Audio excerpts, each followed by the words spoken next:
Le Centre national des œuvres universitaires CNU a rencontré la presse à son siège le 25 février 2026 pour expliquer sa décision de réduire le nombre de repas subventionnés accordés aux étudiants. Je tiens à préciser que le communiqué 2026-001 Mesri SG CNU DG du 11 février 2026 est bien du CNU. Il reflète la réalité des défis que nous affrontons collectivement et les choix courageux mais nécessaires que nous faisons pour préserver et étendre l'accès aux services essentiels pour le maximum des étudiants.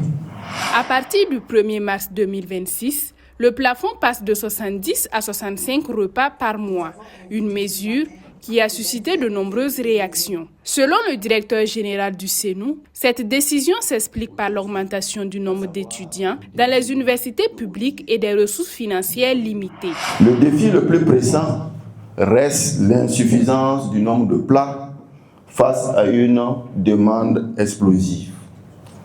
Cette pression résulte de deux phénomènes essentiels.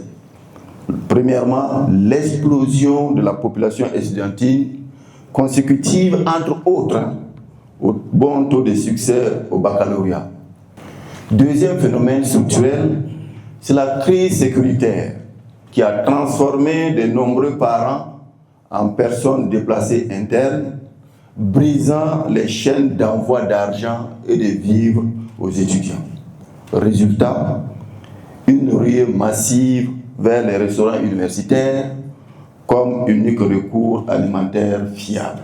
Le CNU assure que 2 repas par jour restent garantis et que ce plafonnement permettra d'intégrer environ 3800 bénéficiaires. Nous avons opté pour une mesure de rééquilibrage solidaire. En effet, pour qu'aucun nouvel étudiant, aucun frère et sœur arrivé récemment des zones en crise ne se retrouve sans ticket, nous avons ajusté le plafond à 65 repas. Cette mesure de protection permet d'intégrer immédiatement jusqu'à 3800 nouveaux bénéficiaires dans nos restaurants en préservant la continuité du service. Malgré ces explications, certains étudiants restent inquiets face à la baisse de leurs avantages sociaux.